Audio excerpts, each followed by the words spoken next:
ठीक है, स्टार्ट करते हैं। तो बताइए पिछले क्लास में हम लोग कहाँ तक किए थे फिजिक्स में, बताओ जल्दी। हाँ, थ्योरम उसको घर में बना के देखिए आप लोग। थ्योरम प्रूफ किए थे पिछले क्लास में, बना के देखते हो जी घर में। बाकी लोग एक ही जन का आवाज आ रहे हैं।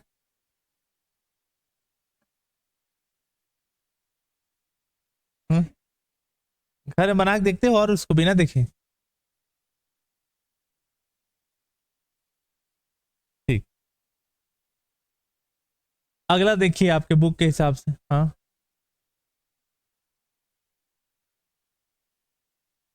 जल्दी बताओ क्या बोल रहे हो।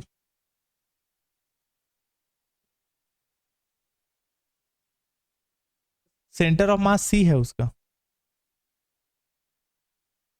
चलो उसको देखना बाद में। अगला टॉपिक लिखो, द्रव्यमान केंद्र की गति। लिखवा रुको ना। मोर्स, आप बहुत दिन बाद आ रहे हो क्या? ठीक है, ठीक है। फिर मोशन ऑफ सेंटर ऑफ मास।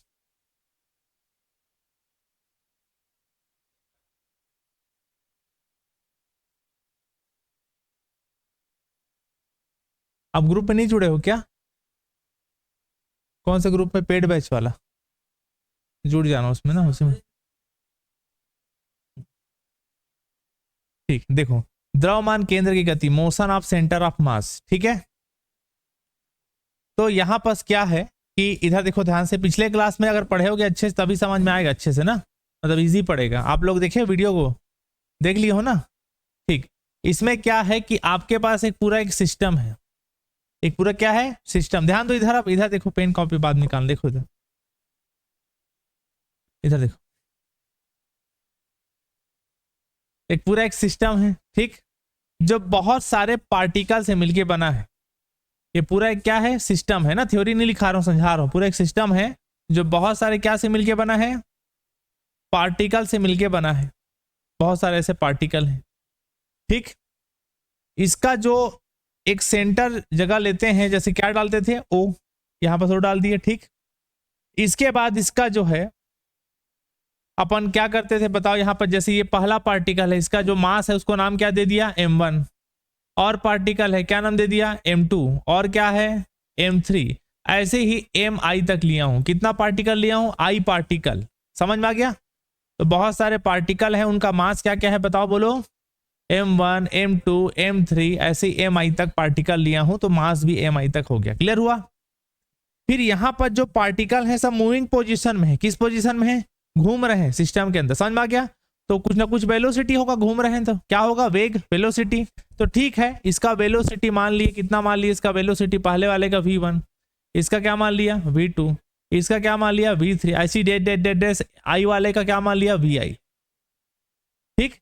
इसके बाद इस फिक्स पॉइंट, यहां पर फिक्स पॉइंट किसको लिया हूं? बोलो जी, फिक्स पॉइंट किसको लिया हूं? ओ, एक निश्चित बिंदु ओ से इसका पोजीशन वेक्टर क्या बोलते हैं? हिंदी में क्या बोलेंगे उसको? स्थिति निर्देशांक, है ना। पोजीशन वेक्टर कितना कितना है बताओ, बोलो। r1 बोलते जाओ, r2 वेक्टर, है ना, बोलो, r3, ऐसे ही ri तक लिए, ठीक है ना। ये vi और क्या था बताओ, बोलो mi। इसका कौन सा हो गया बताओ, बोलो ri। समझ में आ गया? ये सब क्या है बताओ, बोलो पोजीशन वेक्टर। थ्योरी लिख लोगे ना। एक सिस्टम है जो बहुत सारे पार्टिकल से मिलके बना हुआ है, ठीक। मास कितना कितना है total? m1, m2, m3, mi, सब मूविंग पोजीशन में है। किस पोजीशन में है? मूविंग, गतिज अवस्था में है। समझ में आ गया? तो उसके जो वेलोसिटी है वो क्या क्या होंगे बताओ, बोलो। v1, v2, v3, vi। समझ में आ गया? एक फिक्स पॉइंट क्या ले लिया बताओ, बोलो o, जहां से उसका स्थिति निर्देशांक पोजीशन वेक्टर क्या क्या है बताओ, बोलो। r1, r2, r3, ri है। समझ में आ गया? नहीं समझ में आया? इतना बना दिए। फिर अपन पिछले क्लास में पढ़े थे सेंटर ऑफ मास का डेफिनेशन, उसके हिसाब से देखो अब ना, सेंटर ऑफ मास का डेफिनेशन के हिसाब से then the definition of center of mass, then the definition of center of mass, है ना, इसकी परिभाषा सेंटर ऑफ मास का डेफिनेशन से हम लोग पिछले क्लास में पढ़े थे। क्या बोलेंगे हिंदी में? द्रव्यमान केंद्र की परिभाषा से, द्रव्यमान केंद्र की परिभाषा से, है ना। हम लोग क्या फार्मूला पढ़े थे बताओ पिछले क्लास में? कोई माई का लाल है जो इसको याद हो? बताओ,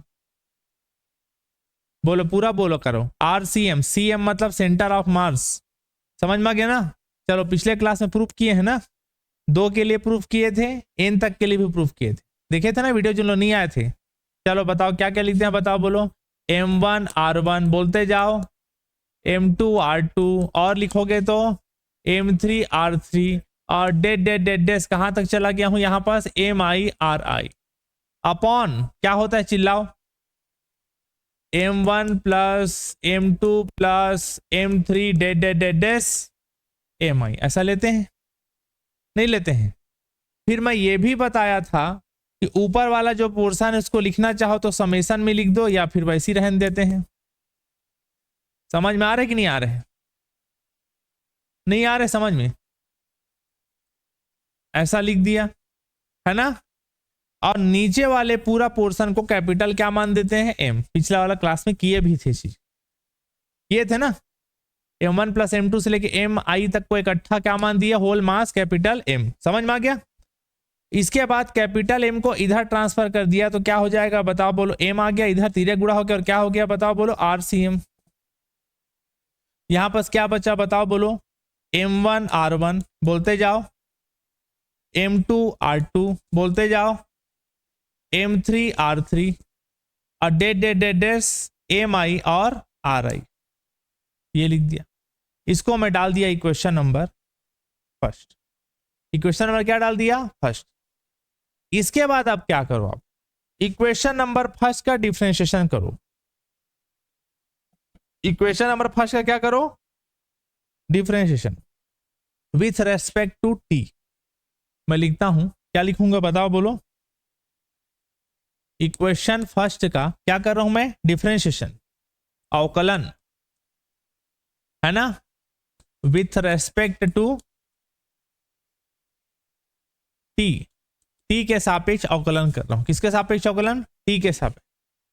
तो t के सापेक्ष जब अवकलन करोगे तो यहां m मास कांस्टेंट है, इसका होगा अवकलन किसके सापेक्ष, t के रेस्पेक्ट में d/dt होगा। और किसका अवकलन हो रहा है, सेंटर ऑफ मास का, है ना। राइट हैंड साइड में करोगे डिफरेंशिएशन तो यहां पास क्या बचेगा, चिल्लाओ, m1 d/dt। m1 कांस्टेंट रहेगा ना, मास द्रव्यमान फिक्स रहता है, समझ में आ गया ना। आपका वजन होगा मान लीजिए 20 किलो, अब उधर जाओगे तो भी कितना रहेगा, 20 होगा, हालांकि 50। कितना है जी वजन, 45। चलो अच्छा, इंडिया वगैरह में जाओगे ना तो मिनिमम 50 kg वेट होना चाहिए।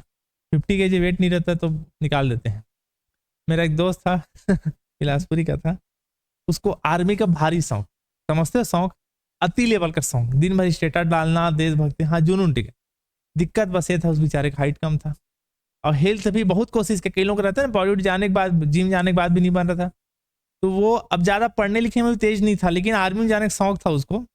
तो 12वीं के जस्ट बाद, आज से 12-15 साल पहले की बात है, 12वीं के जस्ट बाद वो होता है ना सीधी दौड़, सीधा सिलेक्शन होता था पहले, सीधी दौड़ होता था, वहां पर फिजिकल होता था, वहीं से उठा के ले जाते थे आर्मी वाले, ठीक। तो अब जानते हो सीधी जो GD बोलते थे शायद उसको, सीधी भर्ती में भयंकर भीड़, मतलब समझते हो मेला में कम भीड़ रहती, इतने यूथ हाई रहती वहां, समझ गए ना। दौड़ भी रहे तो वो धक्का उक्का मार के दौड़ रहे हैं, किसी गिरा रहे हैं, कोई मतलब नहीं रहता, समझ गए। फिर लाइन में खड़ा किए थे, दौड़ में निकल गया था शायद वो, तो वहाँ आर्मी का कोई एकदम मोगैम्बो टाइप का आया था जो छटनी कर रहा था। तो पता है वो कैसे कर रहा था, वो ऐसे जाता था लाइन देख देख के, जिसको देखता था हाइट कम है उठाता था, सीधा फेंकता था, उठा सीधा फेंकता था, निकल उकल नहीं पर उठा सीधा फेंकता था।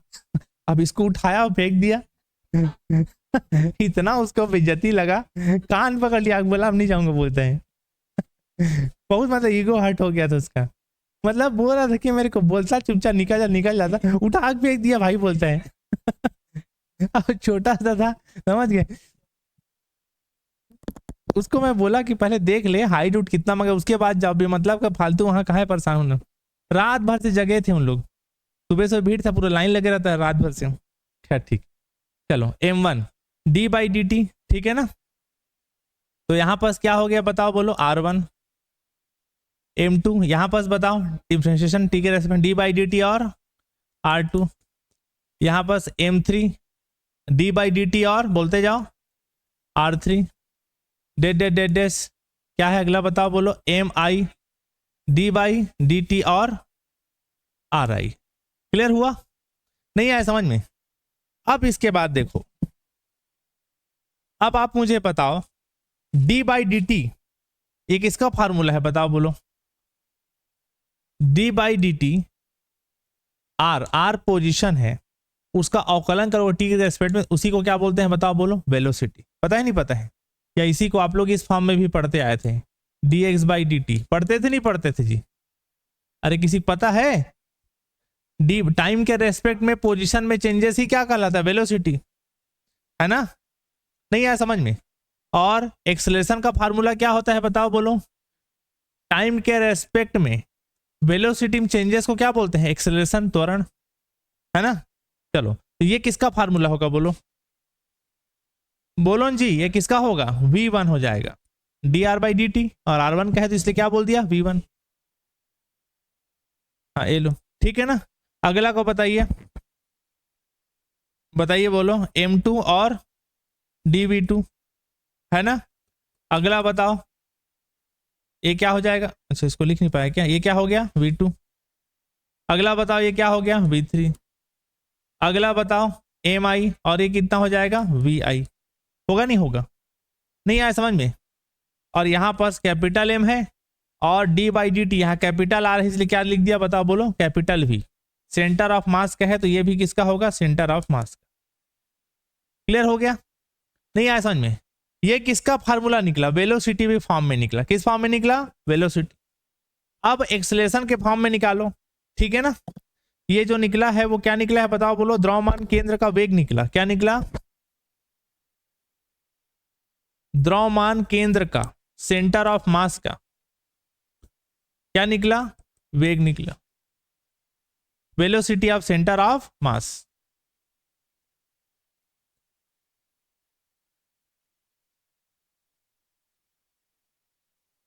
समझ में आया कि नहीं आया जी। अब इसके बाद जो है इसको आप एक लाइन में, और अगर इसको डेस्क करके लिखना चाहो इसी में आगे लिख दो। यहां पास v को अब नीचे लेके जा रहे हैं, सॉरी m को, तो यहां पास वेलोसिटी जो है, वेलोसिटी ऑफ सेंटर ऑफ मास अगर आप बोलोगे तो m को नीचे ले जाके लिख रहा है, कितना हो जाएगा बताओ, बोलो m1 v1 plus m2 v2, आगे बोलो m3 v3 और mi vi, और m को नीचे ले जाके लिखा है। चल जाएगा, नहीं चलेगा, नीचे ले आए, समझ में आ गया ना। तो ये किसका फार्मूला निकला, बोला करो जी, वेलोसिटी सेंटर ऑफ मास का, समझ में आ गया। अब हम एक्सेलरेशन निकालेंगे, क्या निकालेंगे, एक्सेलरेशन, त्वरण जिसको बोलते हैं हिंदी में, है ना। उसको निकालने के लिए क्या करो, इसको आप डाल दे रहा हो इक्वेशन नंबर क्या डाल दो 2, और इक्वेशन नंबर 2 का डिफरेंशिएशन कर दो विथ रेस्पेक्ट टू t, है ना। तो इक्वेशन नंबर आप 2 का कर रहे हैं, अगेन इक्वेशन नंबर 2 का क्या करेंगे, बोलो जी, differentiation with respect to t, t के सापेक्ष अवकलन, किसके सापेक्ष अवकलन, t के साथ। तो यहां पास क्या बचेगा बताओ, बोलो m, और क्या बचा बताओ, बोलो d/dt। यहां पास क्या बचा बताओ, बोलो vcm, है ना। चलो चिल्लाओ आगे, बोलो m1 कांस्टेंट ही रहता है, d/dt और v1। आगे बोलो m2 बोलते जाओ d/dt और v2, m3 d/dt और v3, और बोलो आगे, बोलो जी m4, सॉरी लास्ट में क्या है, mi d/dt और vi, है ना। नहीं आया समझ में। अब यहां पास आपको पता होना चाहिए d/dt, v का t के रेस्पेक्ट में जब डिफरेंशिएशन होता है उसी को बोलते हैं क्या, एक्सेलरेशन, त्वरण। किसका एक्सेलरेशन निकाल रहे हैं, सेंटर ऑफ मास का, तो उसको ऐसे ही रहने दो। समझ में आ गया। यहां पर बताओ m1 है, यहां पर क्या हो जाएगा बताओ, बोलो a1 हो जाएगा। ये कितना हो जाएगा बोलते जाओ, a2 हो जाएगा। अगला कितना हो जाएगा बताओ, बोलो a3 हो जाएगा। होगा कि नहीं होगा। अगला कितना हो जाएगा, ai। क्लियर हुआ, नहीं आए समझ में, क्या क्या हो गया। नहीं वो स्मॉल में ही रहे, कैपिटल ए से रिप्रेजेंट नहीं करते हैं एक्सेलरेशन को कभी भी। समझ में आ रहा है, स्मॉल से सीएम लिख देना, सेंटर ऑफ मास, उससे क्लियर हो गया। समझ में नहीं आ रहा है क्या, आ गया ना। अब इसके बाद फिर वही कर दो, एक्सेलरेशन के बारे में लिखना हो तो यहां पास आप क्या करो, यहां पास एम है, ए है, सी एम मतलब सेंटर ऑफ मास। आप सबको इतनी चीज तो पता होना चाहिए, जो 10th क्लास में पढ़े थे, फोर्स बराबर क्या होता है, मास इनटू एक्सेलरेशन, पता है। बल बराबर क्या होता है, द्रव्यमान गुणित त्वरण, मास इनटू एक्सेलरेशन होता है। तो यहां क्या लिखा है, मास इनटू एक्सेलरेशन लिखा है, नहीं लिखा है, नहीं लिखा है जी। तो ये हो गया F1, 1 है, तो ये क्या लिखोगे, F2, F3, और वो क्या हो गया F5।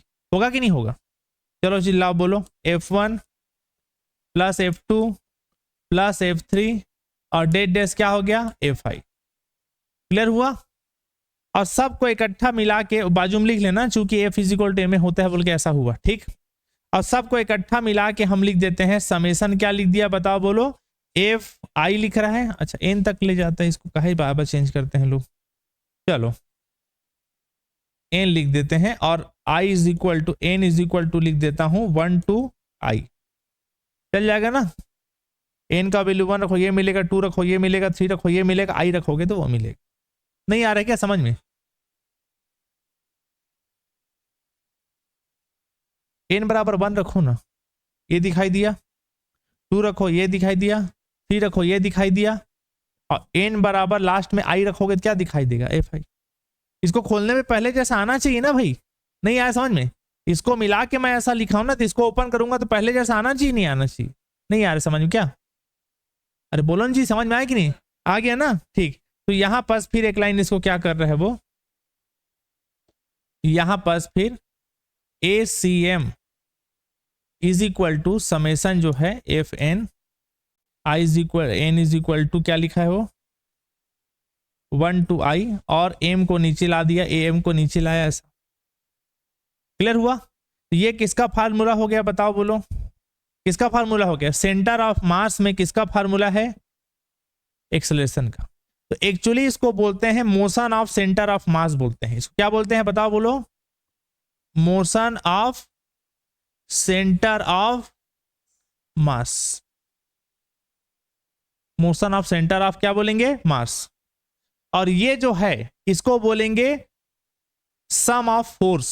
एफ मतलब क्या होता है, फोर्स, बल, सबको मिला के लिखा हूं समेशन, इसलिए समेशन मतलब क्या होता है, सम ऑफ फोर्स। इसको लिखना चाहो लिख सकते, क्या है ये बताओ बोलो, सम ऑफ क्या है, फोर्स। मतलब फोर्स मतलब बलों का योग, सम मतलब क्या होता है, योग, सम मतलब क्या होता है जी, योग, बलों का योग है, समेशन लगा है इसलिए। समझ में आ रहे नहीं आ रहे हैं।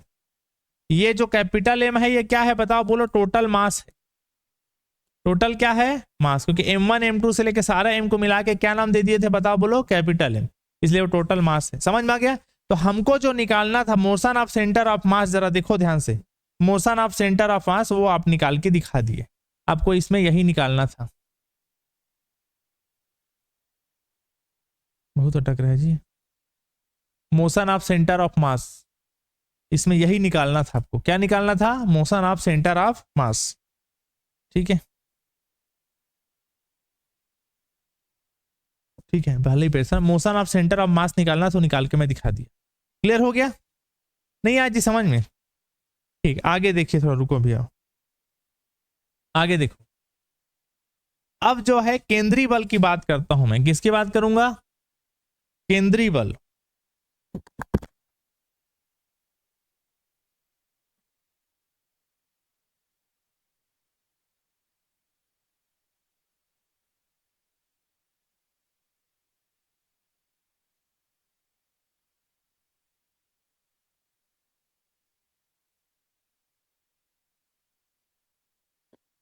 ध्यान दीजिए, केंद्रीय बल किसको बोलते हैं, इधर ध्यान दो।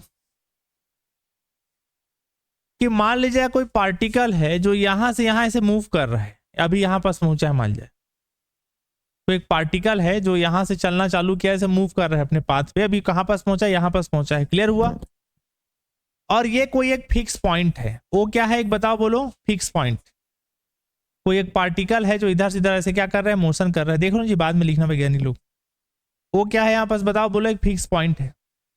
तो यहां पास और इनके बीच का डिस्टेंस में क्या ले लिया बताओ बोलो, स्मॉल आर। समझ में आ गया, नहीं समझ में आया? तो ऐसा ये जो पार्टिकल है अगर बाहर तरफ भी फोर्स लगा रहे हैं सेम और अंदर तरफ भी सेम फोर्स लगा रहे हैं, तब जाके इसको बोलते हैं, क्या बोलते हैं, सेंटर फोर्स। समझ में आ गया, नहीं आया समझ में? बाहर तरफ जितना फोर्स लगा रही है अपने अंदर तरफ भी उतना ही फोर्स लगा रही है, तब जाके उसको क्या बोलेंगे यहां पर, उसको बताओ बोलो, सेंटर फोर्स।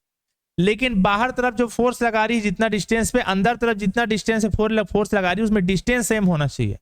क्या सेम होना चाहिए, डिस्टेंस सेम होना चाहिए, ध्यान रखना। क्या होना चाहिए, सेम डिस्टेंस। कि यहां पास एक कर्व पाथ है, यहां पास कोई पार्टिकल है, चलना चालू किया, अभी मान लिया यहां पास पहुंचा है, मान लिया नाम दे दिया क्या, पी पे पहुंचा है। और ओ क्या है बताओ बोलो, एक ओ क्या है बताओ बोलो, बोलो जी, फिक्स पॉइंट, निश्चित बिंदु है। इनके बीच का डिस्टेंस कितना है, आर। तो ये पार्टिकल बाहर तरफ और अंदर तरफ जो फोर्स लगाएगी, अंदर तरफ भी लगाएगी और बाहर तरफ भी लगाएगी। समझ में आ गया? उसी को बोलते हैं, क्या बोलते हैं बताओ बोलो, सेंटर फोर्स। तो सेंटर फोर्स का जो फार्मूला होगा, capital F is equal to F R, और इसमें डिस्टेंस हमेशा क्या होना चाहिए, याद रखना, सेम। इस बात को ध्यान रखना, ठीक है ना? तो F R into R cap इसका फार्मूला होता है सेंटर फोर्स का। समझ में आ गया, नहीं आया समझ में? जिसमें से आप लोग मैथ्स में पढ़ते होगे, आर कैप का फार्मूला क्या होता है बताओ बोलो, आर कैप का फार्मूला क्या होता है, आर वेक्टर अपॉन आर। ये फार्मूला होता है किसका, आर कैप का। बाकी मेन फार्मूला ये है, F is equal to F R into R cap, where R cap is इतना। जहां आर कैप का फार्मूला क्या होता है, इसको गणित में भी कई जगह इस्तेमाल करोगे, क्या होता है फार्मूला उसका, आर वेक्टर अपॉन आर। समझ में आ गया? तो ये किसका परिभाषा बता दिया मैं, सेंटर फोर्स। क्या क्या बोला बताओ, ठीक है जी? निधि यादव ऑनलाइन में क्लियर है?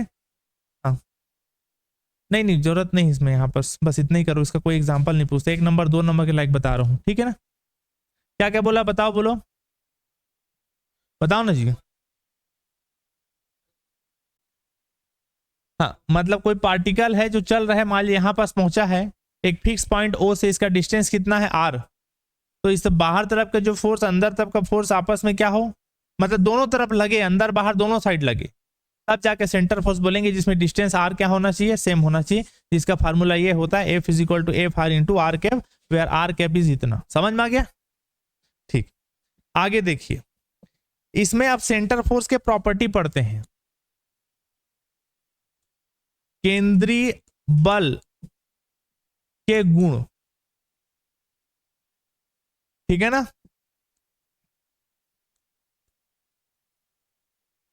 प्रॉपर्टीज ऑफ सेंट्रल फोर्स, ठीक है ना? केंद्रीय बल के क्या पढ़ेंगे, गुण पढ़ेंगे, कौन कौन सी प्रॉपर्टी होता है, किसका प्रॉपर्टी पढ़ रहे हैं बताओ बोलो, सेंट्रल फोर्स के प्रॉपर्टी पढ़ रहे हैं। तो पहला प्रॉपर्टी सुनना ध्यान से, पहला प्रॉपर्टी, ठीक है ना, कि सेंटर फोर्स के अंतर्गत ना, ध्यान समझना, सारा प्रॉपर्टी इसके अंदर पढ़ रहे हैं सेंट्रल फोर्स के लिए ना, कि मान लीजिए कोई पार्टिकल है, वो एक जगह से जब दूसरा जगह जाती है, समझ में आ गया? जब पार्टिकल को एक जगह से दूसरा जगह ले जाते हैं, तो उसका जो वर्क डन होगा, कार्य जिसको बोलते हैं हिंदी में, किया गया कार्य, किया गया कार्य, वर्क डन, समझ में आ गया? वो इसके रूट पर डिपेंड नहीं करता है। रूट मतलब रास्ता, रास्ते पर क्या नहीं करता है बताओ बोलो, डिपेंड नहीं करता है। क्या बोला पहला प्रॉपर्टी, जब किसी पार्टिकल को, कण को एक जगह से दूसरा जगह ले जाते हैं, तो उस पर किया गया जो कार्य है, वर्क डन, वो रास्ता कौन सा रास्ते से होके ले जा रहे हैं उस पर डिपेंड नहीं करता। फिर से बोलो, क्या बोला मैं, जब कोई पार्टिकल कण को एक जगह से दूसरा जगह ले जाते हैं, एक स्थान दूसरा ले जाते हैं, तो उसका जो वर्क डन होगा कार्य जो होगा वो पाथ पर, रूट पर, रास्ते पर डिपेंड नहीं करता कौन से रास्ते से जा रहे हो। समझ में आ रहे नहीं आ रहे? ठीक, इसको थोड़ा सा प्रूफ करा के दिखाया गया है। ठीक, अच्छा ये तो हो गया। अब एक थोड़ा बेसिक चीज बता रहा हूं अलग से इसके थ्योरम से हटके। यहां पास ये बताओ, वर्क डन का जो फार्मूला होता है DW बराबर क्या फार्मूला होता है बताओ, बोलो, फोर्स इंटू DR, ऐसा होगा? ये 10th 11th क्लास में पढ़े हो। अगर यहां पर जो डॉट है इसको कभी हटा के लिखोगे डॉट को, तो यहां एंगल डालते हैं। क्या डालते हैं? एंगल, जैसे कॉस थीटा लिखते हैं। समझ में आ गया? ये दोनों सेम ही है, ये लिखो चाहे ये लिखो, डॉट में लिखोगे तो ये डॉट लगा के लिखोगे तो कॉस थीटा लिखते हैं। समझ में आ गया? नहीं समझ में आया? तो इसका मतलब आप ये समझो कि जो वर्क डन है W वो किस पे डिपेंड करता है? एंगल पे, कॉस पे नहीं, थीटा। एंगल चेंज होगा तो वैल्यू चेंज हो जाएगा। समझ में आ गया कि वर्क डन जो है, वर्क डन जो है, वर्क डन किस पे डिपेंड करता है? किस पे डिपेंड करता है? एंगल पर डिपेंड करता है। समझ में आ गया? जो वर्क डन है वो किस पे डिपेंड करता है? एंगल पे, क्योंकि फार्मूला में cos थीटा लिखा है, थीटा का वैल्यू 30 डिग्री, 45, 90, 60 और बदलते जाऊंगा तो वैल्यू क्या होते जाएगा? बदलते जाएगा। समझ में आ गया? नहीं समझ में आया? अगर इसी को D को हटा के लिखोगे, किसको हटा के लिखोगे? D को। अगर सिर्फ W लिखोगे तो इंटीग्रेशन का साइन लगा देते हैं। समझ में आया? अगर D मतलब क्या? D मतलब क्या होता है? डिफरेंशिएशन। डिफरेंशिएशन को उल्टा क्या? इंटीग्रेशन। इसलिए देखो D हटाया हूं तो यहां फट से क्या लग गया? इंटीग्रेशन। समझ में आ गया? ठीक, वो अलग से चीज है। अब इसको मेन प्रूफ करते हैं, ठीक है ना? यहां पर देखो, यहां पर कैसे टेक बना रहे हैं, थोड़ा सा लेंथी टाइप का है ये। यहां पर इसको प्रूफ कर रहे हैं ना, ये क्या कर रहे हैं अपन? प्रूफ कर रहे हैं। देखो ध्यान से ना, ऐसा है। और इसको बनाने के लिए यहां पास देखना थोड़ा ना,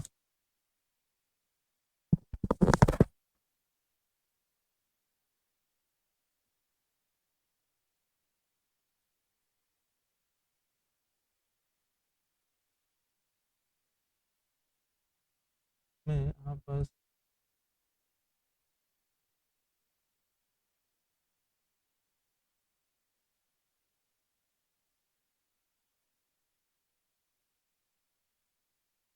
ऐसे रहेगा, पाथ बना लिए रास्ता। ठीक, और यहां पास पॉइंट ले लिया है A,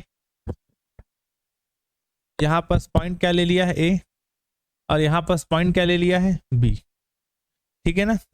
एक रास्ता चूज कर रहा है कि जब वो अगर यहां से चलना चालू करे, A से होते हुए जाए। समझ में आ गया? और यहां पास जो है P ले लिया है, कहीं पास क्या ले लिया है बताओ, बोलो, P। और अगर P होते जाएगा तो एंगल यहां बोल रहे हैं थीटा बनेगा। क्या बनेगा?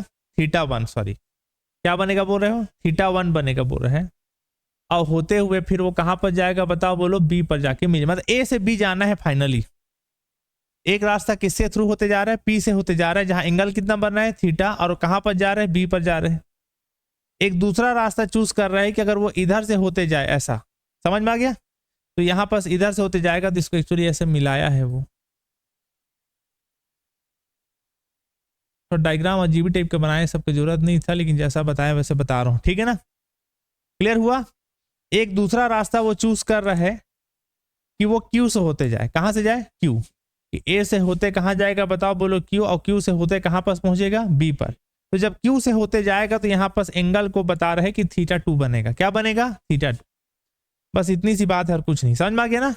एक A से जाना कहां है बताओ, बोलो, B। एक रास्ता जाएगा कहां से? P होते हुए, तो क्या एंगल बन रहा है? थीटा 1। एक रास्ता कहां जाएगा? Q से, तो क्या एंगल बनेगा? थीटा 2। और जाना फाइनली है कहां उसको? B पर। और इसका एक फिक्स पॉइंट लेते हैं, उसको क्या ले लिया है बताओ, बोलो, O। फिक्स पॉइंट क्या ले लिया है? O। अब देखो इसको बनाने के लिए क्या क्या किया, दोनों रास्ते के बारे में बनाते हैं अलग अलग ना। पहले रास्ता बनाते हैं इसका A-P-B। समझ में आ गया? चलो बताना ना।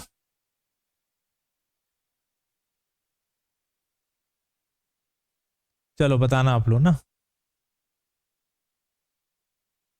ठीक, तो पहला कौन सा रास्ते में जा रहा हूं बताओ, बोलो, कौन सा पाथ में चलना चालू कर रहा हूं? ठीक है ना। कौन सा पाथ में ले जा रहा हूं मैं, ए पी और बी, ये वाला रास्ता ए पी और बी। इस रास्ते के लिए जो फोर्स होगा, क्या होगा, जो फोर्स होगा के लिए, जो फोर्स होगा, बल होगा, ठीक है ना, उसके द्वारा जो वर्क डन किया जाएगा, द्वारा जो क्या बोलेंगे उसको, के द्वारा किया गया कार्य, किया गया कार्य। इंग्लिश में शॉर्टकट में बोले तो सीधा क्या लिखोगे, वर्क डन। समझ में आ गया कौन सा रास्ते में चल रहे हैं, तब की बात बता रहा हूं मैं। ए पी और बी वाले रास्ते में चल रहे हैं तो वर्क डन कितना होगा, तो वर्क डन का अपन जानते हैं कॉन्सेप्ट, डब्ल्यू लिखोगे। और कौन सा रास्ते में चल रहे हैं, ए पी और बी रास्ते में चल रहे हैं। समझ में आ गया। तो वर्क डन में अगर डी को हटा के लिखा हूं तो क्या लिखूंगा, इंटीग्रेशन। समझ में आ रहे हैं ना, जाना कहां है, ए से चालू होके कहां जाएगा, बी से जाएगा।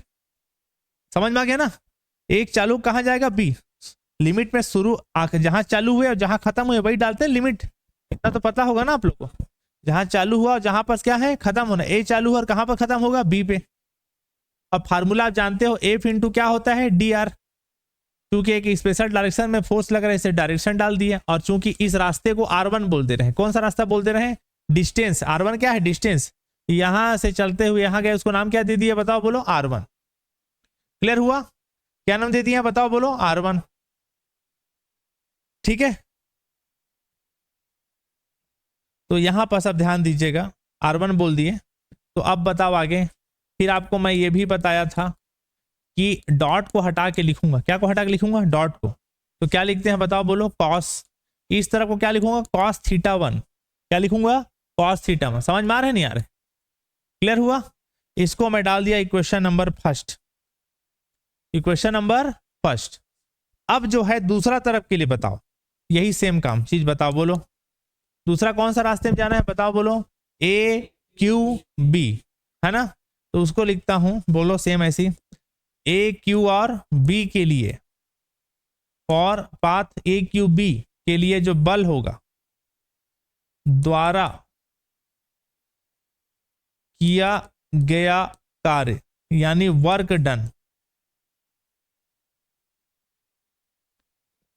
ठीक है ना, जिसको अपन क्या नाम दिए बताओ, बोलो डब्लू, बोलते जाओ, ए क्यू बी। समझ में आ गया। यहां भी कहां से चालू होना है, ए से चालू होना है, जाना कहां है, बी। यहां पास भी फोर्स लगेगा, और क्या लिख दिया बताओ, बोलो DR2। समझ में आ गया, नहीं समझ में आया। तो डॉट को हटा के लिखोगे तो क्या लिखोगे बताओ, बोलो cos थीटा 2। और क्या लिखोगे बताओ, बोलो DR2 लिखोगे ना, क्या लिखोगे, DR2। इसको इक्वेशन नंबर कौन सा डाल दिया, 2। ठीक, कहां पास नहीं, उसको हटाते हैं, एंगल डालते हैं, तो एंगल खुद डायरेक्शन को शो कर रहा है। समझ में आ गया। ठीक, अब इतना होने के बाद आप बोलना कि जो रूट था, कौन कौन सा रूट, एक तो रूट बताया, दूसरा रूट बताया कि आपका जो रूट है यानी मार्ग जो है, कौन कौन सा मार्ग चुने थे बताओ, पहले ए पी बी चुने थे, और दूसरा कौन सा पोल चुने थे, ए क्यू बी। ये दोनों आपस में क्या होगा, बराबर होगा। इसको आप ऐसे समझ सकते हो कि यहां पास कोई एक फिक्स पॉइंट है, ए लो चलो ओ नाम दे दिया। समझ में आ गया। यहां पास ए है और यहां पास क्या है बताओ, बोलो बी। अब ए से बी यहां से जाओ चाहे यहां से जाओ, दोनों आपस में क्या है, बराबर ही टाइम एज्यूम करता है। समझ में आ गया, याद रखना इसको, ये कॉन्सेप्ट है। ए से बी जाऊं, इधर से घूम के जाऊं या इधर से घूम के जाऊं, समझ में आ गया। दोनों तरफ वर्क डन और टाइम क्या होता है, सेम। लिख देता हूं, दोनों तरफ वर्क डन और जो टाइम होता है दोनों क्या पड़ता है बताओ, बोलो सेम ही पड़ता है। इसी नाम से हमको जब सेम पड़ता है, दोनों को आपस में क्या कर लिया बताओ, मैं बराबर, दोनों को आपस में क्या कर लिया, बराबर। तो इस कॉन्सेप्ट से फ्रॉम इक्वेशन फर्स्ट और सेकंड लिखता हूं, फ्रॉम इक्वेशन फर्स्ट एंड बोलो सेकंड। तो इक्वेशन फर्स्ट और सेकंड के हिसाब से बताओ, इक्वेशन फर्स्ट ये है, इक्वेशन सेकंड ये है। जब ये दोनों आपस में क्या हो गया बताओ, बोलो बराबर, तो इसको क्या लिख सकता हूं, डब्ल्यू ए पी बी बराबर W A Q B, W A P B और बोलो डब्ल्यू ए क्यू बी। जब दोनों का पाथ सेम है तो वर्क डन और टाइम भी क्या होगा, सेम होगा, रास्ता सेम है, तो इसलिए दोनों आपस में क्या हो जाएगा बताओ, बोलो क्या हो जाएगा, बराबर हो जाएगा। या इसको ये भी लिख सकते हो कि इसका जो पूरा पूरा वैल्यू था, इसका वैल्यू क्या था बताओ, ए से बी लिमिट था ना, ये जी ये निकाले हैं जो, क्या क्या था बताओ इसका, बोलो एफ, बोलो कॉस थीटा 1 और dr1। इसका क्या था बताओ, बोलो एफ कॉस थीटा 2 और क्या हो गया dr2।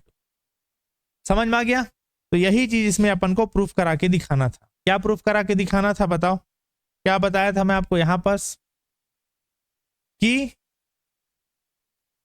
क्या बताया था कि जब किसी पार्टिकल को एक जगह से दूसरा जगह ले जाया जाता है, समझ में आ गया, तो जो वर्क डन होता है, समझ में आ गया, वो रूट्स पर डिपेंड नहीं करता। दोनों आपस में क्या निकला, सेम अलग अलग रास्ते पे ले गए फिर भी वो रूट्स पे डिपेंड नहीं किया, दोनों आपस में क्या निकला सेम। यही प्रूफ करा के दिखाना था। क्लियर हुआ। तो इसमें 4 कॉन्सेप्ट है।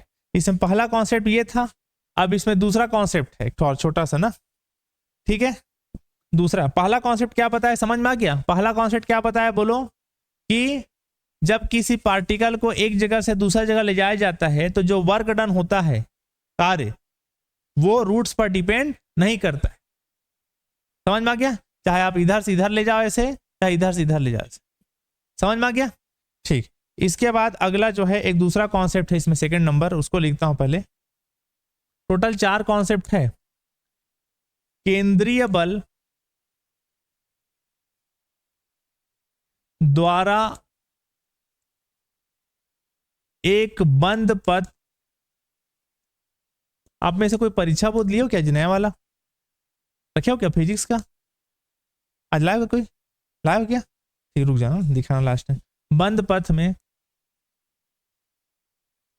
किया गया कार्य, केंद्रीय बल द्वारा एक बंद पथ में किया गया कार्य, वर्क डन बाई अ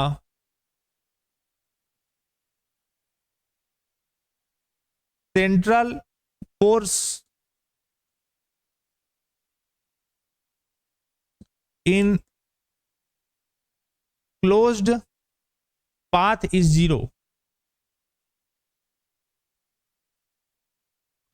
कि जो कार्य होता है वो शून्य होता है, कार्य जो होता है वो शून्य होता है।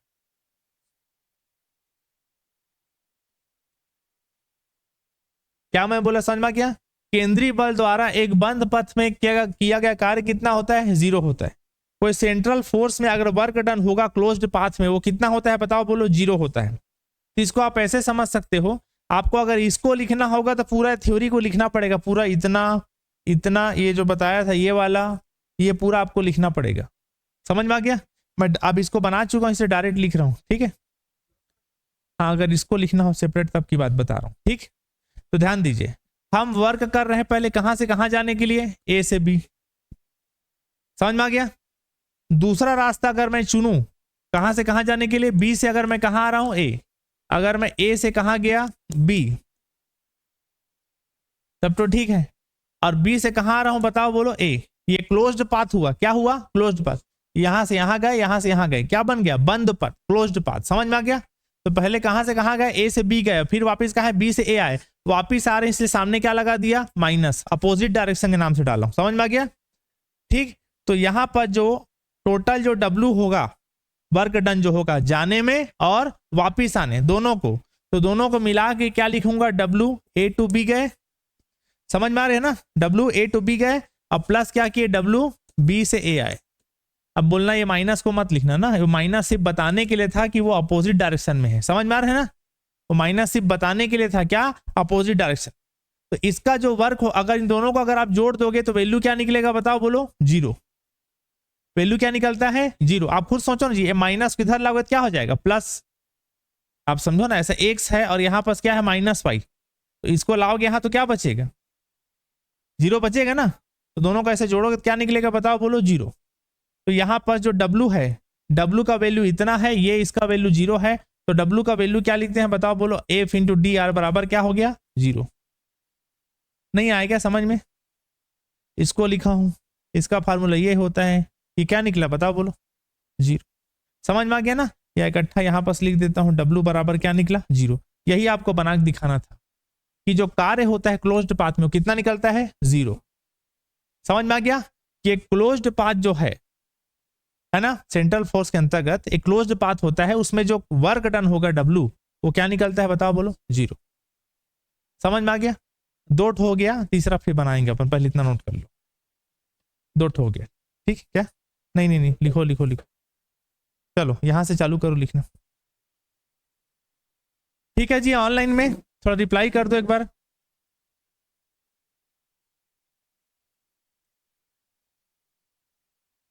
समझ में आ गया? कोई दिक्कत तो नहीं?